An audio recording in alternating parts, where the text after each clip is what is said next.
tarde. Andrei, Sim, aqui é o deputado Paulo Pimenta, tudo bem, Andrei? tudo tranquilo. O pessoal tinha agendado aí para nós 13 horas. Isso. Deixa eu pedir se o senhor não tem condições de me ligar no meu celular, porque o retorno pelo meu celular para o senhor escutar depois que a gente estiver no ar, ele é melhor. Qual é teu Esse número? telefone fixo não tá legal o retorno. Qual é o número? Liga aí no 54 Certo. 98411 98411. 2103. Ok. 98411-2103. Isso. Vamos lá. Obrigado.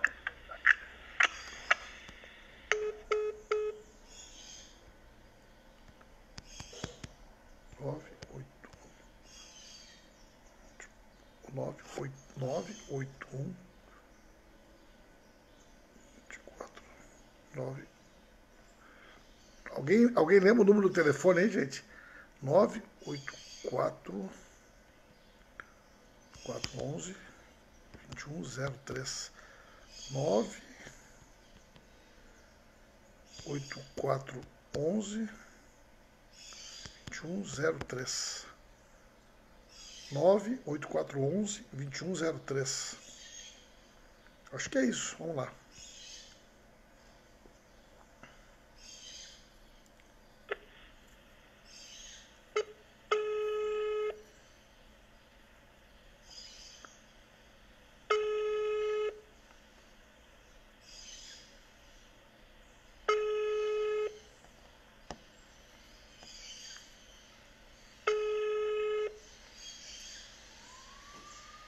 Vereadora Rita, eu já li aqui a questão do projeto das Santas Casas.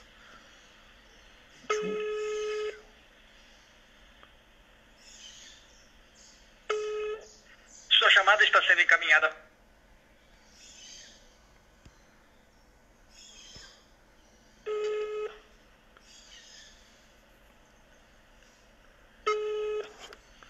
Alô? Só para conferir direitinho o telefone, é 9 984 11 11 21 21. 03. Tá, eu liguei, ninguém atendeu. Não? Vou Vou ligar de novo. Eu ligo pro senhor ali, só um pouquinho. Me dá o seu número aí. Meu número é 61 9 8124 9232. Tô ligando ali pro senhor então.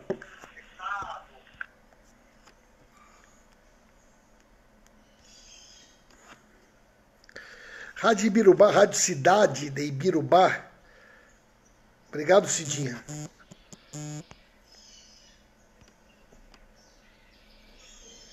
Alô? Agora deu certo, né, deputado? Agora deu certo, Andrei. Daniele Cameira, lá de Ibirubá. Foi tomada por parte do Detran, que a gente vê. Claro, alguns outros tipos de serviços, a gente até acha que Bárbara, fechado Telamar Jobim. porque encaminhamento de inovações. Deu certinho, Telamar. Meu amigo Caio Tima. Meu amigo Caio Tima, lá de Ibirubá, tá ligado conosco. A Daniele Cameira, lá de Ibirubá. Parabenizar muito os empresários que estão tomando essa atitude, estão mostrando que são gestores, e aí eu quero parabenizar eles, e essa questão de estão entrando de cada vez. Benhur, De todas as tendências. Abelcide, Maria de Lourdes, de Rio Grande. Luciane, Esther Rodrigues, Santa Maria. Acho louvável, excelente. E é uma atitude que eu também penso que poderia ser tomada por parte dos Detran em alguns serviços essenciais. Dentro da autarquia. Alpinópolis, Minas Gerais, ligado com André Santos. Grande Claudiomiro de Rolante. Cláudia Silvia, Rio de Janeiro.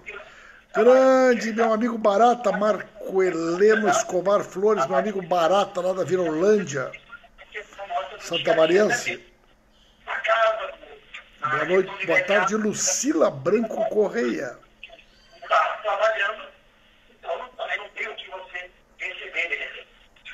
Ok, obrigado, Mauro Constantino. Você permanece aqui com a gente, porque agora nós temos um convidado ilustre aqui no ar para debater justamente essas questões, né? Deputado federal Paulo Pimenta. Deputado federal Paulo Pimenta é gaúcho, nascido em Santa Maria no dia 19 de março de 1965. Paulo Roberto Severo Pimenta, boa tarde, satisfação em conversar com o senhor. Boa tarde, Andrei. Boa tarde, prezada comunidade, não só de Ibirubá, mas de toda a região que está ligada conosco. Agradecer aqui ao Caio Timan, que coordena, né, o nosso mandato, ele que é de Ibirubá. Cumprimentar aqui o vereador Dácio, o Vanderlei, que é o presidente do nosso partido, e muita gente de Ibirubá que está ligada conosco, né? Daniele Cameira, né? O pessoal de Ibirubá acompanha muito, né, o nosso trabalho. É um prazer poder conversar contigo. Como tem sido os últimos dias, deputado Paulo Pimenta, aí com relação ao trabalho de vocês? Mudou tudo feito de forma digital, né, com o distanciamento, como tem sido esse dia a dia? Olha, desde o dia 18 de março, eu praticamente tenho dedicado 12, 15 horas por dia, né, de trabalho para esse tema terrível, né? Nós estamos tendo sessão hoje, desde cedo da manhã. A sessão vai se prolongar, né, durante a tarde. E eu quero dizer uma coisa para vocês, né? Eu acho que nenhum de nós nunca imaginou, né, que nós estaríamos vivendo esse momento, né? Para te ter uma ideia, Andrei, no dia 8 de março, as ruas de Madrid estavam lotadas para as passeatas alusivas ao Dia Internacional da Mulher.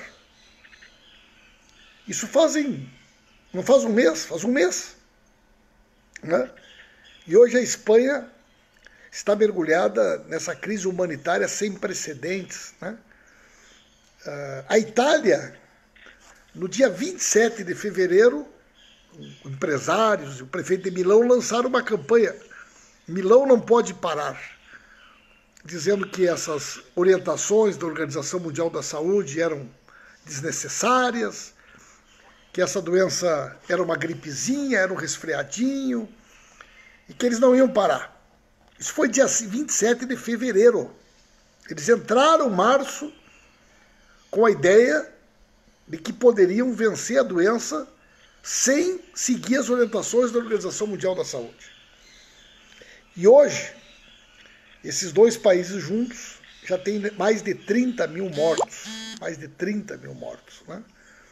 Os Estados Unidos, o Donald Trump, em janeiro, deu uma entrevista dizendo: isso é um ventinho, esse vírusinho aí, em março ninguém nunca mais vai ter ouvido falar. Isso aí é só uma onda, né, que a imprensa está criando. E não preparou os Estados Unidos, não acreditou na doença. E nós estamos agora vivendo uma situação dramática, né? Os Estados Unidos com quase 2 mil mortos por dia. A cidade de Nova York, né? Ontem teve 741 mortos na cidade de Nova York, né? Então tudo isso nos leva a ter uma compreensão muito clara, né, de que nós estamos diante de um desafio sem precedentes para a nossa geração, todos nós. E não sabemos, Andrei, até onde vai a doença, né? Hoje, nós chegamos a 1.500.000 pessoas infectadas no mundo. Passamos de 90 mil mortos hoje. Há 30 dias atrás, não tinham 100 mil pessoas com a doença, né? Então você imagina, né? Nós passamos de 1.500.000 pessoas hoje e não para de crescer, Andrei. E no Brasil, nós estamos numa fase ainda muito inicial da doença. Esse que é o grande problema, né? O Brasil de hoje é a Espanha e a Itália do início do mês de março, né? Então nós temos que nos preparar muito, porque o período mais difícil da doença ainda está por vir, Andrei. Pois é, deputado, e o período mais difícil da doença vai exigir de vocês, representantes, deputados, né, de todo o governo, uma certa sincronia nas ações aí. E aí sempre surgem as perguntas, né? A questão do fundão eleitoral, a questão de recursos para a saúde, de canalizar mais condições aí para os hospitais montarem as suas UTIs. O que tem sido discutido aí junto aos deputados? Olha, André, eu vou ser muito sincero contigo, né? Eu não tenho por que esconder de ninguém, né? Eu acho que o que fizeram com a saúde pública do Brasil foi um crime, né? Eu acho que foi uma coisa criminosa que foi feita.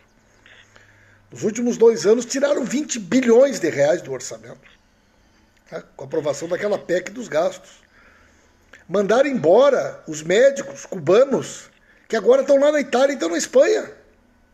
Qual era a necessidade, gente, de acabar com o programa Mais Médicos? Incentivaram um pedido de demissão e de aposentadoria precoce de milhares de servidores da área da saúde, com todo um discurso de que tinha que privatizar, que a saída é a privatização, né? Bueno, o que a vida está mostrando? Que esse discurso aí é um grande erro. A Itália, a Espanha, a Inglaterra, todo mundo fala hoje, só tem uma saída. Nós precisamos de um sistema público de saúde, né? E precisamos, né, fazer com que esse financiamento efetivamente possa acontecer, né? Eu sou totalmente favorável a que todo mundo, viu, André? Todo mundo, se tiver que botar dinheiro do fundo eleitoral, vamos botar, né? Tem que botar o que tiver que botar. Agora não vamos nos enganar. Não vamos nos enganar. Porque nós precisamos de 400 bilhões de reais. 400 bilhões de reais. O fundo eleitoral é 2. Se tiver que botar, vamos botar. Mas fica faltando 398 bi. Sabe onde é que está esses 398 bi, Andrei? A maior parte no sistema financeiro. Nos juros da dívida. No pagamento da dívida. Nós precisamos de juros zero no sistema financeiro no mundo inteiro. Hoje, na Europa, nos Estados Unidos, todo mundo diz: juro zero é a única forma de viabilizar os recursos para que os países possam enfrentar a crise e cortar os privilégios. Salários de 100 mil, de 50 mil, salários milionários, pensões milionárias. Isso é uma vergonha para o Brasil, né? É uma vergonha para o nosso país. E nós temos que atuar em 2 frentes. A primeira é saúde. Saúde significam 3 coisas. Condição para os hospitais, compra de equipamentos, compra de respiradores, né? Segundo, material de proteção individual, equipamento de proteção individual. É uma coisa vergonhosa, né? Que nós estamos assistindo. Nossos profissionais da saúde já começaram a morrer no Brasil. A gente olha para a televisão e vê aqueles profissionais trabalhando na Espanha, na Itália, né? Parecem uns astronautas com todo o equipamento especial. E o nosso pessoal, Andrei, está lavando em casa o seu avental, a sua touca, né? O seu material de trabalho. E me revolta quando eu me dou conta de que por que esse governo não comprou em janeiro esse material? Fez como a Alemanha fez, como outros países fez. Essa ideia de que isso era uma gripezinha, que era um resfriadinho, impediu o Brasil de se preparar para essa praga, para essa peste. Ficar dizendo que brasileiro é forte, que cai no esgoto, que brasileiro não se gripe, que brasileiro não sei o que lá. Isso impediu que o Brasil se preparasse. Por que esses hospitais de campanha estão sendo construídos só agora, Andrei? E não foram feitos em janeiro, não foram feitos em fevereiro? E quando as pessoas diziam, gente, essa doença vai chegar. Não tem perigo. O Trump já disse, isso é um ventinho, isso é uma gripezinha, isso é um resfriadinho. Se morrer alguém, vai ser os mais velhos. E esses vão morrer um dia mesmo. Qual foi o resultado disso? Falta de planejamento, não nos preparamos, né? E em segundo lugar, meu irmão, o que nós precisamos garantir? É a sobrevivência das pessoas. E a sobrevivência das pessoas passa por 2 coisas. Primeiro, dinheiro rápido na mão de quem precisa, o informal, o Bolsa Família, o autônomo, né? O BPC. E em segundo lugar, nós precisamos de dinheiro para garantir a manutenção dos postos de trabalho. Micro, pequenas, médias empresas, cooperativas. Não tem como manter o pagamento da folha. não tem como manter o pagamento das despesas do dia a dia da sua empresa se não tiver uma injeção de dinheiro. E esse dinheiro tem que vir com juros zero, porque é assim que está acontecendo em qualquer lugar do mundo. E esse é o debate que nós estamos fazendo hoje. Ótimo, né, deputado Paulo Pimenta? Vocês certamente têm muitas votações agora pela frente. Aí quais daria para a gente destacar? Olha, nós votamos essa primeira medida, né, que atende a 117 milhões de brasileiros e brasileiras que estão no cadastro único do SUS, né? Agora, essa medida ela é insuficiente. Então nós estamos incluindo, né, motoristas de aplicativo, caminhoneiros, trabalhadores autônomos, né, taxistas. Nós estamos incluindo uma série de categorias que não estavam previstas na proposta original do governo, que era R$200, né, R$200. Nós conseguimos do governo aumentar para 600 por adulto, e no caso de ser só uma mulher chefe de família, 1.200, né? Agora, a votação mais importante que nós temos agora, nesse próximo período, é essa que eu estava falando agora. É como é que fica a questão das micro, pequenas e médias empresas. E como é que a gente faz para garantir o salário das pessoas, dessas empresas que não estão trabalhando, não estão funcionando, né? Então, essa votação, que é a medida provisória, né, 936, ela, na minha opinião, é a votação mais importante dos próximos dias. Nós estamos votando hoje uma medida que tem por objetivo garantir a receita dos municípios e dos estados, né?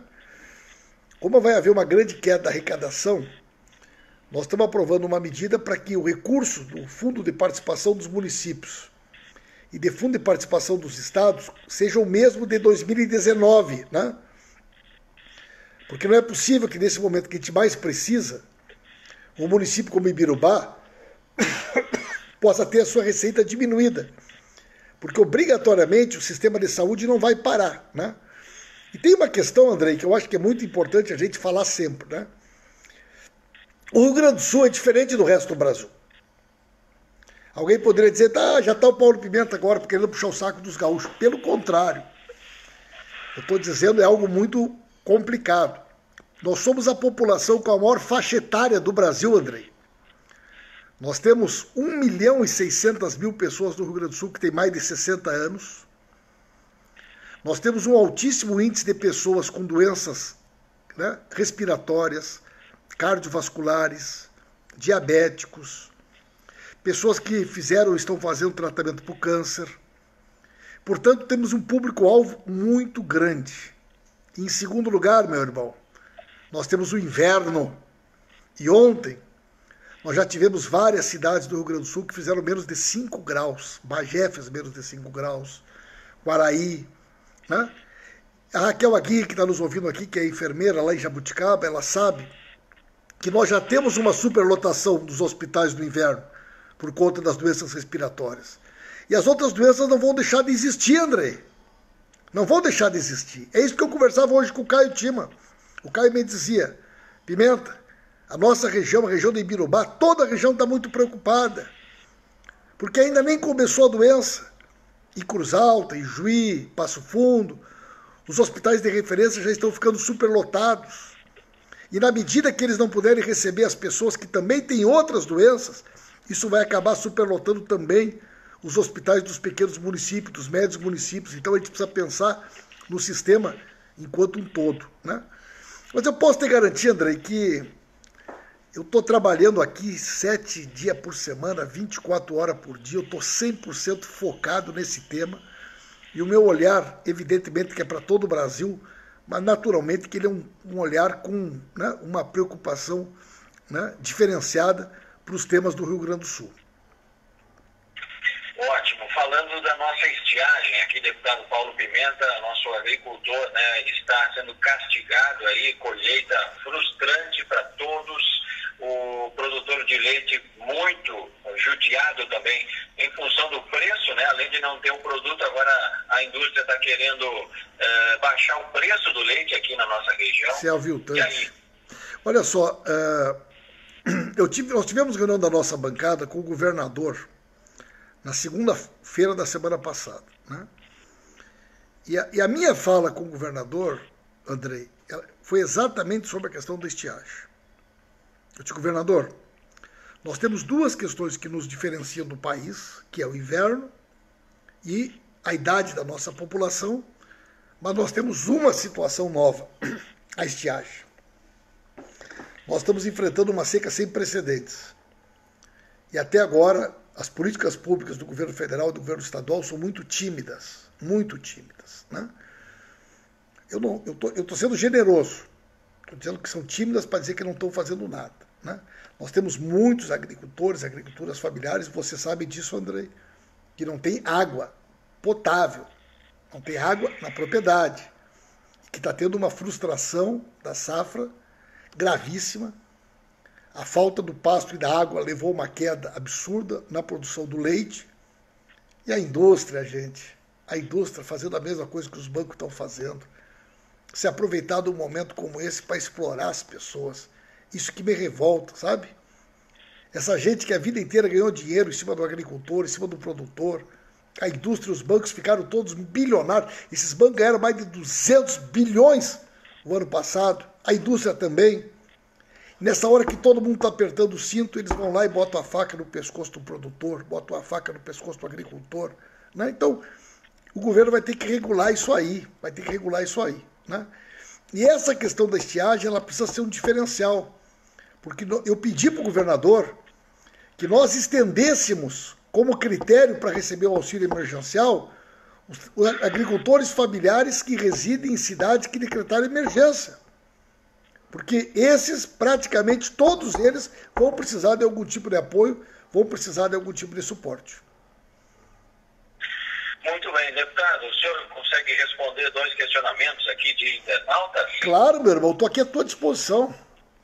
Nosso glorioso João Carlos Metzdorf, ele pergunta o seguinte: Pimenta, os bilhões emprestados pelo BNDES para outros países no governo Lula e Dilma, com retorno duvidoso, os estádios da Copa, a Olimpíada, não seriam úteis agora para o povo brasileiro? Pergunta o João Carlos. Essa pergunta é muito boa, viu, Tchê? Ela é muito boa, sabe por quê? Porque ela ajuda nós a desmistificar as fake news e as mentiras que as pessoas espalham, né? O Brasil, infelizmente, nesse último período, a gente aprendeu a conviver com coisas, né? Vocês nunca ouviram falar que os filhos do Lula eram dono da Friboi? Né? Vocês nunca ouviram falar que o Lula era dono de uma fazenda com não sei quantas mil cabeças de gado no Pará? Né? Vocês nunca ouviram falar que na campanha eleitoral eles divulgavam que a Dilma e a filha da Dilma eram dono das lojas Havan, e que a Havan vinha de Havana, de Cuba, e faziam um vídeo e distribuíam isso para as pessoas? E uma das coisas que as pessoas aprenderam a ouvir é que o governo BNDES emprestava dinheiro para outros países. Isso é uma bobagem, gente. O BNDES empresta dinheiro para empresas. Se eventualmente alguma empresa brasileira realizou alguma obra, algum investimento, algum empreendimento fora do país, né, foi porque nós sempre tivemos interesse em levar tecnologia nacional e gerar emprego para as empresas nacionais, como qualquer país do mundo faz. Para o Brasil sempre foi um orgulho ver as suas empresas se expandindo, gerando emprego, levando tecnologia. Nunca, é totalmente improcedente essa informação, uma informação falsa, né? Agora, cá para nós, gente. Vocês acham mesmo que a crise do coronavírus está do jeito que está porque o Brasil sediou a Copa do Mundo ou porque sediou as Olimpíadas? Vocês acham mesmo, né? Gente, durante o governo do presidente Lula e da presidenta Dilma, nós mais do que dobramos o número de leitos do SUS no país. Nós mais do que dobramos a oportunidade do povo humilde, do povo pobre, poder ter acesso a espaços e locais aonde nunca sonhou estar. E Birubá, quando que Birubá sonhou, gente, em ter um Instituto Federal de Educação gratuito para o filho do trabalhador e da trabalhadora poder fazer a universidade? Quantas famílias nós conhecemos onde os filhos pela primeira vez puderam estudar numa universidade porque nós ampliamos as vagas das universidades, dos institutos federais? Quantas famílias passaram a ter luz elétrica em casa por causa do novo programa Luz para Todos? Agora, gente, né, as Olimpíadas e a Copa do Mundo foi um ótimo né, momento de visibilidade, de crescimento. Né? É tão pequeno querer fazer um raciocínio como esse, porque isso nos levaria a pensar coisas completamente desconectadas uma das outras. Né?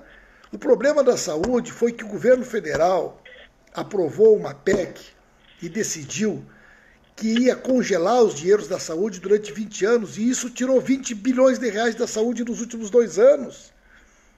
Porque as pessoas apostaram no modelo de privatizações, não valorizaram o SUS. E sabe por que não valorizaram o SUS? Porque a grande maioria das pessoas que está no poder, elas têm plano de saúde, elas podem pagar. Quem precisa do SUS é o trabalhador, é a trabalhadora, é a pessoa mais humilde. Sabe de uma coisa, Andrei? Olha só, Santa Maria, que é a minha cidade, 80% dos leitos hospitalares que tem na cidade são do SUS. Mas de UTI é só 20%. É só 20%. Sabe por quê? Porque essa elite perversa do Brasil sempre pensou assim: vamos ter leito para pobre se curar de gripe. Né? Agora, na hora que a doença for grave, os leitos têm que ser guardados para quem tem dinheiro. É por isso que eu estou denunciando agora essa história do coronavírus. É uma vergonha ter 2 filas. A grande maioria dos leitos de UTI são particulares. Então tem uma fila para quem tem dinheiro. Para quem tem dinheiro está conseguindo internar, está conseguindo fazer teste. Agora o povão, meu chapa, o povão está na fila do SUS. Isso é uma vergonha, tem que ser uma fila única, tem que ser uma porta de entrada única. Nós temos que garantir o mesmo critério, sendo rico ou sobre pobre. Se tiver suspeita, o teste tem que ser o mesmo, o prazo tem que ser o mesmo, o acesso ao hospital tem que ser o mesmo. Então, vocês vão me desculpar, eu defendo saúde universal, eu sou uma pessoa que luto muito contra propagação de mentiras e de fake news. Evitei aqui fazer as críticas que eu poderia ter feito, né, à postura do governo, porque eu acho que não é hora da gente politizar. Eu tenho falado com todos os meus adversários políticos, porque não é hora da gente fazer disputa, é hora da gente pensar no Brasil, pensar na saúde do nosso povo. E é com esse objetivo que eu estou trabalhando. Ótimo. Mais um questionamento, o senhor responde, é bem verdade, se quiser. Todos os questionamentos que tu quiser fazer, tu pode me fazer ao vivo, sem combinar antes, e eu respondo todos eles. Claro, eu não esperaria outra posição do senhor. Justiça Federal de Uruguaiana recebe inquérito por estelionato contra Paulo Pimenta. Essa matéria faz 1 ano que foi postada, então está no ar aqui no site do G1. O que o senhor pode falar para a gente a respeito dessa situação, deputado? Eu acho uma excelente pergunta também, gente. Né? Vejam bem, em 2009, uma denúncia anônima encaminhada à Polícia Federal tentou de maneira criminosa vincular o meu nome a uma ação criminosa de estelionato que lesou várias pessoas na região da fronteira. Eu, meu irmão, nunca na minha vida comprei um saco de arroz, vendi um saco de arroz para alguém que não fosse no supermercado. Eu nunca ouvi falar quem são essas pessoas envolvidas. Eu desconheço quem são essas pessoas. Agora, uma denúncia qualquer pessoa pode fazer, né? Qualquer pessoa pode ir na polícia e fazer uma denúncia, ainda mais uma denúncia anônima. Estranhamente, esse inquérito foi aberto em 2009. Nós estamos em 2020. Nunca acharam nada. Nunca acharam nada que me vinculasse. Nunca reviraram a minha vida do avesso, investigaram tudo o que quiseram. Sabe o que o Supremo Tribunal Federal fez? O voto do ministro Alexandre de Moraes? É uma vergonha vocês não terem arquivado isso aqui, Ministério Público Federal. Vocês estão usando isso para constranger uma pessoa pública. Vocês têm 10 anos de investigação e nunca acharam nada contra ele, o que é mais que vocês querem. Então, meu irmão, eu vou te falar uma coisa. Eu me acostumei na minha vida a saber que quando tu mexe com os poderosos, quando tu enfrenta quem defende privilégios, tu tem que estar preparado e tu tem que ter uma retaguarda forte. Né? Eu tenho a minha consciência muito tranquila. Eu nunca comprei um saco de arroz de ninguém, eu vendi um saco de arroz de ninguém. Eu sou o maior interessado que esse inquérito seja concluído. Eu acho uma vergonha durante 10 anos alguém ser investigado, não acharem nada que pudesse comprometer uma pessoa e mesmo assim não terem tido a coragem de determinar o arquivamento dessa coisa nojenta que se utilizaram. Ei, gente, vocês acham que eu não sei como é que as coisas funcionam? A dona Marisa morreu e eu estava no hospital junto com o Lula, vendo os filhos ser acusados de ser dono da Friboi. Certo? Eu vi a Dilma ser acusada de ser a dona da Havan. Eu vi o Juscelino Kubitschek morrer acusado de ser dono de um apartamento que depois ficou provado que era tudo mentira. Eu vi o nome do Brizola ser lameado muitas vezes pela direita, dizendo que o Brizola era um cara desonesto, que era corrupto, e a história provou que tudo isso era mentira. Vocês acham que eu tenho a ilusão de que vou enfrentar de peito aberto todos e todas que eu enfrento sem que eles tentem me atingir? Eu tenho a minha consciência tranquila, eu sou o deputado mais votado, eu enfrento esses caras e digo na cara deles o que eu acredito que eles são, né? Não vou recuar 1 milímetro dessa disposição, não me intimido com um bandido, não me intimido com um criminoso, né? Não me intimido com essa gente e a população me conhece. E é por isso que eu sou sempre o deputado federal mais votado do PT do Rio Grande do Sul e eu espero sempre poder corresponder e contar com essa confiança, com esse carinho, com essa atenção que eu tenho do povo gaúcho. Ótimo. Deputado Paulo Pimenta, o senhor é jornalista de profissão, né? De formação, aliás. E sou técnico agrícola também. Técnico agrícola. Formado né? no Colégio Agrícola da Universidade Federal de Santa Maria, jornalista formado na Universidade Federal de Santa Maria. Certo.